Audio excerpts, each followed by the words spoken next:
හැමෝටම සුබ දවසක්. අද මම කතා කරන්න බලාපොරොත්තු වෙන්නේ අපි සාමාන්‍ය ලීඩ් ගිටාර් එකෙන් සින්දුවක ඉන්ට්‍රොඩක්ෂන් එකක් හරි ඉන්ටර්ලූඩ් එකක් හරි එහෙම නැත්නම් කෝරස් එක වර්ස් එක මේ වගේ අපි සින්දුවක අපි කැමති කොටසක් වාදනය කරද්දී ගොඩක් වෙලාවට අපි පුරුදු වෙලා තියෙනවා නොටේෂන් එකක් බලලා හරි එහෙම නැත්නම් ටැබ්ස් බලාගෙන එහෙම නැත්නම් ඔයාට ඉයර් එක තියෙනවා නම් ඔයා සින්දුව අහලා ඉවරලා ඔයා තනියම නෝට්ස් ටික හොයාගෙන වාදනය කරනවා. එහෙම වෙන්නත් පුළුවන්. ඉතින් මේ කොයි කොටස වාදනය කරත් ඒ කියන්නේ සම්පූර්ණ සින්දුවම හරි නැත්නම් ඉන්ට්‍රෝ එකක් ඉන්ටර්ලූඩ් එකක් මේ තමන් කැමති දෙයක් වාදනය කරද්දී ක්‍රම දෙකකට වාදනය කරන්න පුළුවන්. එකක් අවබෝධයකින් වාදනය කරන්න පුළුවන්. එහෙම නැත්නම් අවබෝධයක් නැතුව නිකන් තමන් කැමති හින්දා ආසාවට ඒ සින්දුව නොටේෂන් එකක් හරි ටැබ්ස් බලාගෙන හරි එහෙම නැත්නම් කායෙන් හරි අහගෙන නැත්නම් ඒක තියෙනවා නම් සින්දුව අහලා වාදනය කරන්න පුළුවන්.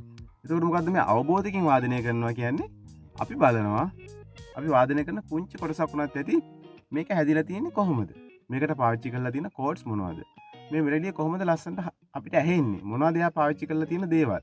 අන්න ඒ වගේ අපි මෙලඩිය එක ඇතුළට ගිහිල්ලා බලනවා ඒකේ අන්තර්ගතය. නැත්තම් ඒක හැදිලා තියෙන විදිය මොකද්ද කියලා බලලා ඒකත් ඉගෙනගෙනම වාදනය කරනවා කියන එක තමයි අපි අවබෝධයකින් වාදනය කරනවා කියලා කියන්නේ. ඉතින් මම අද ඔයාලට කියලා දෙන්න හදන්නේ අන්න ඒ වගේ උදාහරණයක් තමයි. මම අද තෝරගත්තා දීපිකා පියදර්ශිනී මහත්මිය ගායනා කරන ලද සිත ඔබ පාමුල රඳවා කියන සින්දුවේ ඉන්ට්‍රොඩක්ෂන් එක. ඉතින් මේ ඉන්ට්‍රොඩක්ෂන් එක අහද්දි හරිම ලස්සනයි. නමුත් අපි මේක ඇතුළට ගිහිල්ලා බලමු මේකේ අපිට මොනවද ගන්න තියෙන දේවල් කියලා. මම මේ ඉන්ට්‍රෝ එක කොටස් 3කට කඩලා වාදනය කරන්නම්. ඒකෙන් මට කොටස් දෙකක් තමයි විශේෂයෙන්ම පැහැදිලි කරන්න ඕනේ. පළවෙනි කොටස මෙන්න මේ විදිහට යනවා.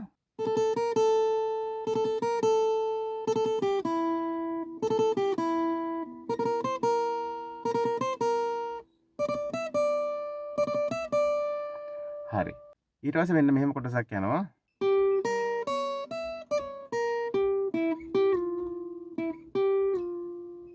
හරි අපි මේ කොටස පොඩ්ඩක් බලමු. ඒකේ බලන්න ඇහෙන විදිය අපිට මෙන්න මේ වගේ හඬක් තමයි අපිට ඇහෙන්නේ.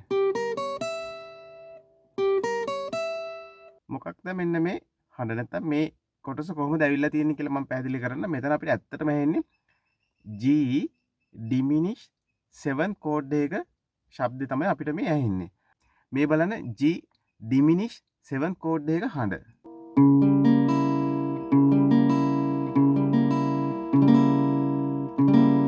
ඕක තමයි අපිට කෝඩ් එක ඇහෙන විදිය හඬ.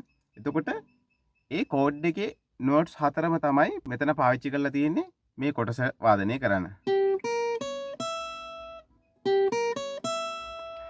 ඒ කොටසත් පාවිච්චි කරලා තමයි මේ සින්දුවේ ඒ ඉන්ට්‍රෝ එක වාදනය කරද්දී එයාලා වාදනය කරන්නේ මේ විදියට.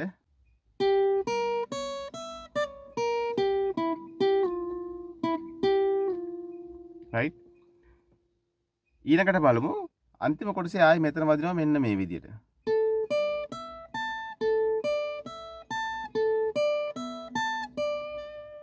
එතන මොකක්ද ඇහෙන්නේ? ඒ සස් 4 කියන කෝඩ් එකේ නෝට්ස් 3 පමණයි පාවිච්චි කරලා තියෙන්නේ. ඒ සස් 4 කෝඩ් එක මෙන්න මේ විදිහට මම ප්ලේ කරන්නම්. මේක තමයි ඒ සස් 4 කෝඩ් එක.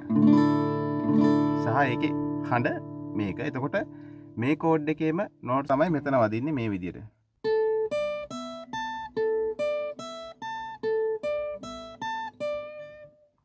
right එතකොට ඔයාලට තේරෙන්නේ නැති සින්දුවේ කොටස් දෙකකදීම පාවිච්චි කරනවා කෝඩ් එකේම නෝට්ස්. ඒ කියන්නේ එක කොටසකට G diminish 7 කියන කෝඩ් එකේ නෝට්ස් 4 පාවිච්චි කරා. ඊට පස්සේ තව කොටසකට A sus 4 කියන කෝඩ් එකේ නෝට්ස් 3 පාවිච්චි කරා. මොකද sus 4 කෝඩ් එකට නෝට්ස් 3යි තියෙන්නේ. G diminish 7 කෝඩ් එකට නෝට්ස් 4ක් තියෙනවා. ඉතින් ඔයා මෙන්න මේ ඉන්ට්‍රෝ එක තනියෙන් වාදනය කරන වෙලාවට ඔයා කලින් ඔයාගේ කෝඩ්ස් වල හඬ අහලා තියෙනවා නම් diminish 7th එකක් sus 4 එකක් sus 2 එකක් augmented එකක් මේ වගේ කෝඩ්ස් වල හඬ ඔයා හොඳට අහලා තියෙනවා නම් ඔයාලට මේ වගේ ඉන්ට්‍රෝ එකක් වාදනය කරද්දී ලේසියෙන් මේවා ග්‍රහණය කරලා ටක් ගාලා ප්ලේ කරගන්න පුළුවන්. ඒ වගේම මම චුට්ටක් පැහැදිලි කරන්නම්.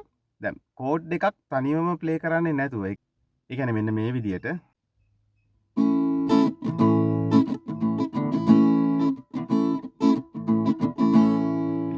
කෝඩ් එකේ නෝට්ස් 3ක් හෝ කිහිපයක් එකවර වාදනය කරන්නේ නැතුව අර අපි දැන් මේ ඉන්ට්‍රෝ එකේ දැක්කා වගේ ඒ කෝඩ් එකේ නෝට් එකින් එක තනි තනිව වාදනය කරනවට අපි කියනවා ආපේජියෝ එකක් කියලා.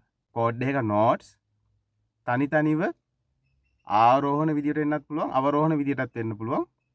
තනි තනිව වාදනය කරද්දී එකවර වාදනය කරන්නේ නැතුව තනි තනිව වාදනය කරද්දී අපි කියනවා ඒකට ආපේජියෝ එකක් කියලා. ඉතින් මෙන්න මේ කොටස් දෙකේදීම අපි දැන් කලින් බලපු කොටස් දෙකේදීම ඔය ආපේජියෝ කියන එක පාවිච්චි කරලා තියෙනවා. ඉතින් අපි අර කලින් බලපු කොටස් දෙකේදීම ඔයාලට තේරෙන්නේ නැති G diminished seventh එක සහ A sus4 කියන කෝඩ්ස් දෙකේ නෝට්ස් තමයි තනි තනිව වාදනය කරන්නේ. වාදනය කළා ඒකට එකතු කරගන්නවා ස්කේල් එකේ අනෙකුත් නෝට්ස්. ඉතින් ඔයාලට තේරෙන්නේ නැති අපි මේක නිකන් ආසාවට නිකන් ටැබ්ස් බලලා හරි එහෙම නැත්නම් නෝට්ස් බලලා කොහොම හරි ප්ලේ කරා නම් අපි ඒක ඇහුවා වාදනය කරා එච්චරයි. නමුත් අපි මේක මෙලඩි එක පොඩ්ඩක් තව ටිකක් අධ්‍යයනය කරලා බලමු අපිට තේරෙනවා ඒකේ ලස්සන තැන් මේ නිර්මාණය වෙලා තියෙන විදි මොනවද ඒවට පාවිච්චි කරලා තියෙන නෝට්ස් මොනවද පාවිච්චි කරලා තියෙන කෝඩ්ස් ඒ වගේ දේවල් අවබෝධයට එනවා. මම හිතනවා ඔයාලට මම අද කියලා දුන්න දේ අවබෝධ වෙන්නේ නැති කියලා තේරෙන්නේ නැති කියලා සහ වගේම ඔයාලගේ දිනදා සංගීත කටයුතු වලට මේකෙන් යම්කිසි දෙයක් ඔයාලට ප්‍රයෝජනවත් වෙන්නේ නැති කියලා සහ ඒවා ඉදිරියේදී ඔයාලගේ වැඩ කටයුතු වලට යොදා ගන්න පුළුවන් වෙවි කියලා මම හිතනවා. එහෙනම් ඉතින් ආයෙමත් මේ වගේ ලෙසන් එකකින් හම්බ වෙනකන් ඔයාලා හැමෝටම සුබ දවසක්.